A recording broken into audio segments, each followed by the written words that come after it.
வணக்கம் நண்பர்களே. இந்த வீடியோ நம்ம என்சிஆர்டி பிள்ளைங்களுக்காக +2ல் எலக்ட்ரோஸ்டாட்டிக் பொட்டென்ஷியல் அண்ட் கெப்பாசிட்டன்ஸுங்கிற அந்த லெசனுக்கு நம்ம புக் பேக் கொஸ்டின் சால்வ் பண்ண போகிறோம். Electrostatic potential and capacitance clear? So இதில் ஏதாவது உங்களுக்கு டவுட்ஸ் வந்தால் நீங்கள் கமெண்ட் செக்ஷனில் கேட்கலாம். இது போக இந்த 2021 ஃபஸ்ட் டேர்ம் எக்ஸாம்ஸ்க்கு ரெடி ஆகிட்டு இருக்க ஸ்டூடெண்ட்ஸ் யாரும் இருந்தீங்க அப்படின்னா உங்களுக்கு ஒரு மாடல் கொஸ்டின் பேப்பர் உங்கள் போர்டுக்கு ஒரு மாடல் கொஸ்டின் பேப்பர் சார் அந்த கொஸ்டின் பேப்பரை நான் டிஸ்பிளே பண்ணுறேன். அதனுடைய பிடிஎஃப் என்னுடைய டெலகிராமில் போடுறேன். அதுக்கான எக்ஸ்ப்ளனேஷனும் நான் தர்றேன். நீங்கள் வில்லிங்காக இருந்தீங்கன்னா நீங்கள் கமெண்ட் செக்ஷனில் கேளுங்க. ரைட்? அதனுடைய ரெஸ்பான்ஸ் எப்படி இருக்குன்னு பார்த்துட்டு sir I will proceed. Right? சரி, இப்போ வருவோம். இந்த சாப்டரை பொறுத்தவரையில் ஃபஸ்ட்டு சம் செய்வோம். இதில் 2 சார்ஜ் எடுத்துக்கிட்டாங்க. ஓகேயா? இப்போ இந்த 2 சார்ஜில் ஒன்று 5 × 10⁻⁻8, இன்னொன்று -3 × 10⁻⁻8.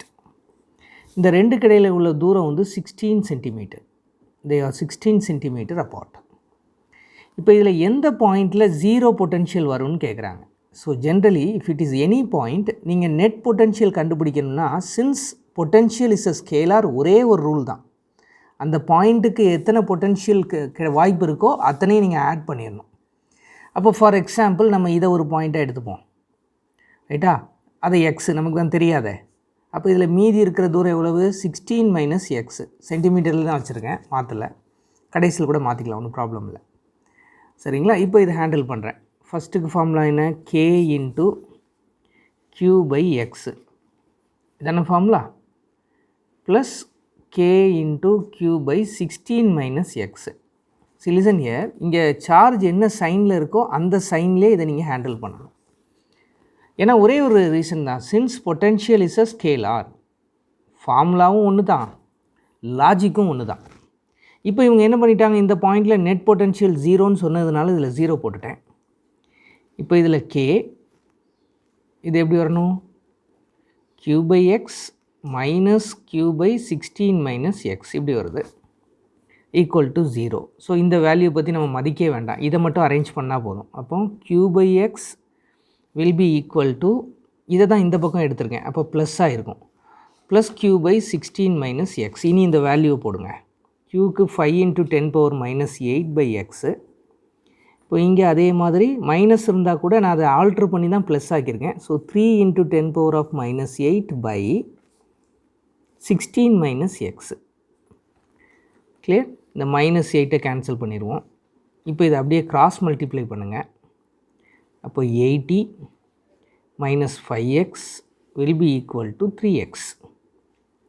ரைட்டா? இப்போ இதை இந்த பக்கம் கொண்டு வந்துடுங்க. ப்ளஸ் 5னா 8x ஆகும். இப்போ x will be equal to 80/8, that is 10 centimetre.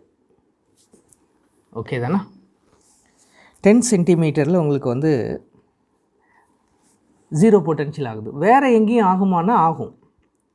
எப்படி? இந்த சார்ஜுக்கு வெளியில் 2 பக்கமும் நீங்கள் எடுக்கலாம்.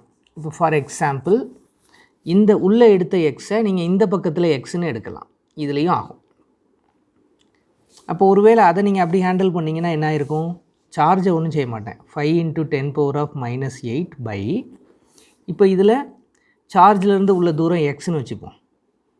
இங்கே 3 × 10⁻⁸, ஏன்னா இது அடுத்த பக்கம் எடுக்கிறதுல மைனஸ் ப்ளஸ் ஆயிடுது. இப்போ இங்கேருந்து இந்த பாயிண்ட்டுக்கான தூரத்தை எப்படி சொல்லுவோம்? 16 + xன்னு சொல்லுவோம். இங்கேயும் -8 கேன்சல் பண்ணிடுங்க. 80 + 5x = 3x. கரெக்டாக? அப்போ 2x = 80ன்னு வருது. x = ஒரு 40 plus R minus whatever it may be, -80. So இதில் நீங்கள் பார்த்தீங்கன்னா உங்களுக்கு மைனஸில் வருது, நோ ப்ராப்ளம். உங்களுக்கு 40 சென்டிமீட்டர்லேயும் வரும், எக்ஸ் 40 சென்டிமீட்டர் இருக்கலாம். அதே மாதிரி இந்த பக்கத்தில் நீங்கள் எடுத்து வச்சு 3லேருந்து உள்ள தூரத்தையும் நீங்கள் மாற்றி கொண்டு வரலாம், எப்படி வேணாலும் எடுக்கலாம். சரியா? 5லேருந்து எக்ஸ் டிஸ்டன்ஸ், -3லேருந்து 16 + x டிஸ்டன்ஸ்னு போட்ட மாதிரியே நீங்கள் இந்த பாயிண்ட்டை இப்போ இந்த பக்கத்துலேயும் நீங்கள் எடுக்கலாம். அங்கேயும் உங்களுக்கு ஒரு பொட்டென்ஷியல் 0 ஆகும். அப்போ அங்கே எடுத்திங்கன்னா எப்படி வருவீங்க? 5 × 10⁻⁸/, ரைட்டா. இப்போ டிஸ்டன்ஸ் அங்கே போயிடுச்சு, இதில் போட்டுருவோம். 16 + x will be equal to இங்கே 3 × 10⁻⁻8 / x. ரைட்டா. -8 கேன்சல் பண்ணிடுவோம். 5x = 48 + 3x. அப்போ 2x = 48னா x become 24 cm. அங்கேயும் ஆகலாம். ஸோ மொத்தம் 3 சான்ஸு. எது உங்களுக்கு அவங்க கொடுத்துருக்காங்களோ அதை நீங்கள் எடுத்துக்கலாம். ஏதாவது ஒன்றுன்னு கேட்டால் நீங்கள் இதில் எந்த ஆன்சர் எடுத்திருந்தாலும் சரி தான், தப்பு இல்லை. ரைட். ஸோ முதல் சம் சால்வ் பண்ணிட்டோம் சக்ஸஸ்ஃபுல்லாக. செகண்ட் சம் வரேன் நான். செகண்ட் சம்மும் கிட்டத்தட்ட இதெல்லாம் போர்டில் வரக்கூடியது தான். எப்படி எடுத்துக்கிட்டாங்க, ஒரு ஹெக்ஸாகன், அப்போ 6 சைடு, சரிங்களா. இதனுடைய சென்டர். இப்போ இதில் எந்த கார்னரில் இருந்தும் நீங்கள் இந்த சைடை, அதாவது இந்த தூரமும் ஒன்று தான் சொல்கிறேன். இப்போ இந்த பாயிண்டில் லெட் இட் பி ஓ, அதில் நெட் பொட்டென்ஷியல் கேட்குறாங்க. அப்போ மொத்தம் எத்தனை கார்னர்ஸ் இருக்குதுன்னு எண்ணிக்காங்க. 1 2 3 4 5 6. அந்த 6 கார்னர்ஸ்லையும் சார்ஜ் இருக்குது. அது எல்லாமே ஒரே வேல்யூ தான், that is 5 microcoulomb. Okay fine. இப்போ இந்த பாயிண்டில், அதாவது சென்டர் பாயிண்ட் ஓவில் நம்ம பொட்டென்ஷியல் என்னன்னு கண்டுபிடிக்கணும். அப்போ மொத்தம் எத்தனை கார்னர்ஸ் இருக்குன்னு ஆல்ரெடி பார்த்துட்டோம். we have 6 corners. இப்போ இதில் ஃபார்முலா படி பார்த்தீங்கன்னா எல்லா பொட்டென்ஷியலையும் ஆட் பண்ணணும். அப்போ இங்கே 6 கார்னர்ஸ்க்கு 6 போட்டுட்டேன். KQ/R அதான ஃபார்முலா. Q வந்து 5 மைக்ரோ. இங்கே சைடும் இந்த டிஸ்டன்ஸும் சேம் தான். அப்போது உங்களுக்கு வந்து இந்த சைடு 10 சென்டிமீட்டர்னா அந்த சார்ஜினுடைய எண்டிலிருந்து அந்த மிட் பாயிண்ட்டுக்குள்ள தூரமும் அதே தான். ஸோ அதை நான் 10 சென்டிமீட்டர் மீட்டருக்கு மாற்றி சப்ஸ்டியூட் பண்ணியிருக்கேன். 10⁻⁻1. ஓகேயா. இப்போ இதில் கேக்கு பதிலாக அதனுடைய வேல்யூ போட்டுட்டேன். 9 × 10⁻9. இப்போ ஈஸியாக நீங்கள் வந்து மல்டிப்ளை பண்ணால் போதும். 5 9s are 45. 45 × 6. இந்த 10⁻⁻1 மேலே கொண்டு வந்தீங்கன்னா +1. அப்போ 10 - 6னா 4 ஆயிரும். ரைட்டா. 30 27. அப்போ 27 × 10⁻5ன்னு வரும். 27 × 10⁻5 வோல்ட். இதான் ஆன்சர். 2.3. இதுவும் ஒரு டைபோலை பேஸ் பண்ணி தான். அப்போ டைபோல்னால் 2 ஈக்குவல் அண்ட் ஆப்போசிட் சார்ஜஸ். அப்போ இதில் ஒரு +2 மைக்ரோகூலும்னா இன்னொன்று -2 மைக்ரோகூலும். ஓகே. ரெண்டு கடையில் 6 சென்டிமீட்டர் டிஸ்டன்ஸ். இப்போ இதில் கரெக்டாக இதனுடைய மிட் பாயிண்ட்லேருந்து வரக்கூடிய ஒரு லைன் பார்த்திங்கன்னா, இந்த பாயிண்டில் பொட்டென்ஷியல் வில் பி 0. சார் எப்படி சொல்கிறேன்னா, இதுக்கு முன்னாடி சொன்னது தான். V1 + V2, இது ப்ளஸ்ஸு, இது மைனஸு. அப்போ டோட்டல் சார்ஜ் 0 ஆயிரும். So net potential become 0. இதில் எல்லா பாயிண்ட்லேயும் 0 பொட்டென்ஷியல் தான். அப்போ சேம் பொட்டென்ஷியல் இருந்தால் அதை நீங்கள் என்னென்னு சொல்லுவீங்க, ஈக்கி பொட்டென்ஷியல்னு சொல்லுவீங்க, சர்ஃபேஸ். அப்போ அந்த மிட் பாயிண்ட்டை கவர் பண்ணி வரக்கூடிய அந்த சர்ஃபேஸ் இதுதான். இதுதான் நமக்கு என்னது, ஈக்கி பொட்டென்ஷியல் சர்ஃபேஸ். ஒரு டைபோலினுடைய மிட் பாயிண்ட்டை அங்கே வேல்யூ எவ்வளோ இருக்கும்னா, வேல்யூ வில் பி 0. ஸோ ஜென்ரலாக இந்த ஈக்கி பொட்டென்ஷியல் சர்ஃபேஸில் ஃபீல்டு எப்படி இருக்குன்னு கேட்பாங்க. சம்டைம்ஸ் வந்து இப்போ டைபோலுக்கு இதே நான் சார் வந்து ஒரு பாயிண்ட் சார்ஜுக்கு நீங்கள் எனக்கு ஈக்கி பொட்டென்ஷியல் சர்ஃபேஸ் வரைஞ்சி காட்டுங்க சார்னா நான் இப்படி வரைவேன். அது வந்து எப்படி இருக்குன்னா, ஒரு கான்சென்ட்ரிக் ஸ்பெரிக்கல் சர்ஃபேஸாக இருக்கும். ரைட் தானா. இதுதான் ஈக்கி பொட்டென்ஷியல் சர்ஃபேஸ். ஏன்னா இந்த சார்ஜ்லேருந்து எல்லாமே சம தூரத்தில் இருக்குது. அப்போ இந்த எல்லா பாயிண்ட்லேயும் அந்த சர்க்கிளில் சேம் பொட்டென்ஷியல் தான் இருக்கும். அப்போ ஒரு பாயிண்ட் சார்ஜுடைய ஈக்கி பொட்டென்ஷியல் சர்ஃபேஸ் வந்து ஸ்பியர் அல்லது ஸ்பெரிக்கல். சரி, இப்போ இதில் ஜென்ரலாக சொல்லித்தரேன். ஒரு ஈக்கி பொட்டென்ஷியல் சர்ஃபேஸில் ஃபீல்டு எப்படி இருக்கும், எந்த பாயிண்ட்டை எடுத்துக்கிட்டாலும் சரி, அது அந்த சர்ஃபேஸ்க்கு பெர்பெண்டிகுலராக தான் இருக்கும். இதுதான் ஃபீல்ட் டைரக்ஷன். இங்கேயும் அதே தான். அப்போ field will be always acts perpendicular to the direction of perpendicular to the plane of equipotential surface. Right தானே. மேபி எனக்கு அது எக்ஸாக்டாக லெஃப்டாக ரைட்டான்னு நான் கணிக்க விரும்பலை. ஜென்ரலாக நான் உங்களுக்கு சொல்லித்தரேன். சர்ஃபேஸ்க்கு பெர்பெண்டிகுலராக இருக்கும் ஃபீல்டு. இங்கே பாருங்கள், இதே மாதிரி. ஸோ பெர்பெண்டிகுலர்னு எடுத்துக்காங்க. இது செகண்ட் கொஸ்டினுக்கான ஆன்சர். செகண்ட் சப்டிவிஷன், சரிங்களா. தேர்ட் கொஸ்டினில் செகண்ட் சப்டிவிஷனுக்கு தான் நம்ம அந்த விளக்கம் கொடுத்துருக்கோம். இப்போ நான் வந்து ஃபோர்த்து சம் வந்துட்டேன். இதுவும் கிட்டத்தட்ட ஒரு ஸ்பெரிக்கல் சர்ஃபேஸ் தான். அந்த ஸ்பெரிக்கல் சர்ஃபேஸில் நீங்கள் இப்போ இங்கே ஃபீல்டு கண்டுபிடிக்கணும். நல்ல கவனிங்க. அப்போ பொதுவாக சார்ஜ் வெளியில் இருந்தால் கூட இந்த ஸ்பெரிக்கல் சர்ஃபேஸை பொறுத்தவரை நம்ம எப்படி கன்சிடர் பண்ணுவோம்னா அந்த டோட்டல் சார்ஜும் அதனுடைய சென்டரில் கான்சென்ட்ரேட் ஆகுதுன்னு எடுத்துப்போம். சரிங்களா? அப்போது இதில் இருந்து முதல்ல ஒரு அவுட் சைட் த சர்ஃபேஸ் ஒரு பாயிண்ட்டு சென்டர்லேருந்து கன்சிடர் பண்ணுவோம். அது கொடுத்துருக்காங்க. அது எவ்வளவுனா 18 சென்டிமீட்டர்னு கொடுத்துருக்காங்க. இப்போ இந்த பாயிண்ட்டுக்கு நம்ம ஃபீல்டு கண்டுபிடிப்போம். ஃபார்முலா என்ன? KQ/R² ஆயிரும். பொட்டென்ஷியல்னால் ஆர், ஃபீல்டுனா ஸ்கொயர். அப்போ இப்போ இங்கே 9 × 10⁻9 சார்ஜ் வேல்யூ பார்த்திங்க அப்படின்னா 1.6 × 10⁻−7 கொடுத்துருக்காங்க. இப்போ 18 சென்டிமீட்டர்னால் 18 × 18 சென்டிமீட்டருக்கு 10⁻−2 ஸ்கொயர் பண்ணும்போது -4 ஸ்கொயரில் அதனால். இப்போ 9 2s are 18. இப்போ இதை வச்சு கேன்சல் பண்ணலாம். 0.8 டைம்ஸு. திரும்ப 2ஆல் கேன்சல் பண்ணோம்னா 0.4, இது 9. அப்போ மொத்தத்தில் இதை 4ன்னு மேலே எழுதுனேன்னு வைங்களேன், 10⁻, இங்கே -8 ஆயிரும், +9னா உங்களுக்கு வந்து 1/9. இது 10⁻−4 மேலே வரும்போது +4. அப்போது 0.44 வந்துடும் × 10⁻6. இதுதான் ஃபீல்டு.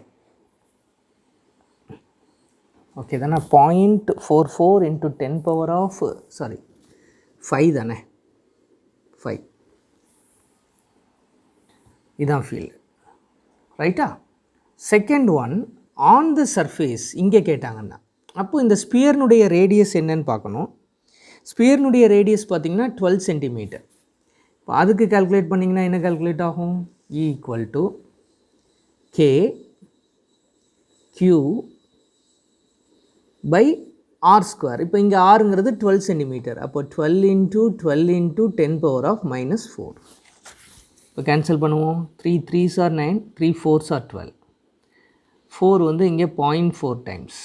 இந்த 3ஐ வச்சு இதை கேன்சல் பண்ணிடலாம். 4 டைம்ஸ். இந்த 4ஐ வச்சு இதை கேன்சல் பண்ணலாம். 0.1, தட் இஸ் 10⁻−1. இப்போ மொத்தத்தில் பாருங்கள், இது 7, சாரி. அப்போ இப்போ வெறும் 10 பவர் தான். 9 -1னா 8, 8 - 7னா 1, 10⁻4 + 4 ஆயிரும். அப்போ 10⁻5 வந்துடும். இவ்வளவுதான் ஆன்சர். 10⁻5 NC⁻−1.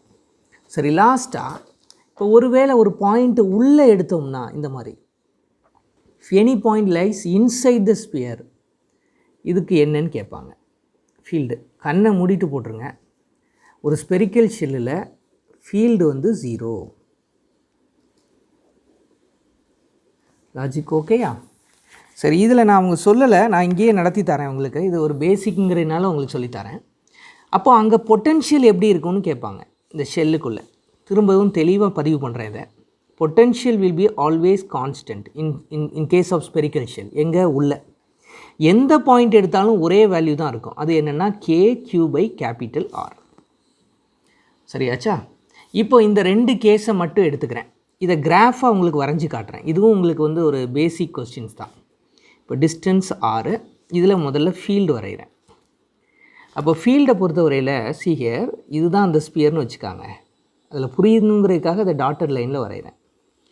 இப்போ இதில் அதனுடைய சர்ஃபேஸ் வரைக்கும் உள்ள எல்லா இடத்துலையும் ஃபீல்ட் 0. அப்போ வேல்யூவே இருக்கக்கூடாது. அதுக்கப்புறவு அது இப்படி குறைஞ்சிக்கிட்டே போகும். Because E is inversely proportional to R². Distance கூட கூட ஃபீல்டு என்ன ஆகுது? குறையுது. அப்போ உள்ள எல்லாத்துலேயும் 0ங்கிறதுனால தான் நான் வந்து எந்த லைனும் போடலை. அப்போ இதுக்கு வேல்யூவே இல்லை. பார்த்தீங்களா? டைரெக்டாக இங்கே இருந்தால் வேல்யூ ஸ்டார்ட் ஆகுது, அதுக்கப்புறம் குறைஞ்சிரும். இது ஃபீல்டுக்கு. அதே இது பொட்டென்ஷியல் வரைய சொன்னாங்கன்னு வைங்க, அப்போ எப்படி வரையும் தெரியுமா? அதே மாதிரி இதை ஸ்பியர் ஆக்கிடுவோம். சரிங்களா? இது R, இது V பொட்டென்ஷியல். இப்போது இந்த சர்ஃபேஸ் வரைக்கும் இப்படி போட்டுருவேன். நல்ல கவனிங்க. அப்போ இதுக்கு என்ன மீனிங்? பொட்டென்ஷியல் கான்ஸ்டன்ட்டுன்னு மீனிங். அதுக்கப்புறவு இது இப்படி குறைஞ்சிட்டே போகும். ஏன்னா இங்கேயும் potential is also inversely proportional to distance. அங்கே R²னால் இங்கே R, அவ்வளவுதான். ஸோ இதுதான் ஒரு ஸ்பெரிக்கல் ஷெல்லுக்கான பொட்டென்ஷியல் டிஸ்டன்ஸ் கிராஃப். இது ஃபீல்டு டிஸ்டன்ஸ் கிராஃப். இது தெரியணும். So it is very important. ஓகேயா? கொஸ்டின் நம்பர் 5 பார்ப்போம். 2.5.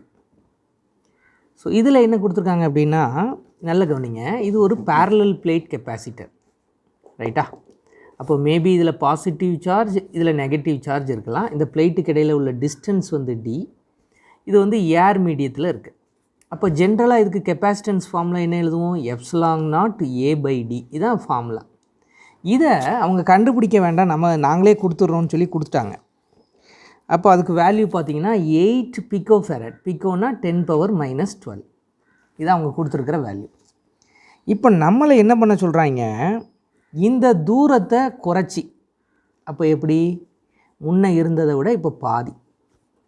இது ப்ளஸ் சிக்மா, இது மைனஸ் சிக்மா, சரிங்களா? இப்போ இந்த தூரம் வந்து இப்போ என்னவாயிடுச்சுன்னா d' பிகம் d/2.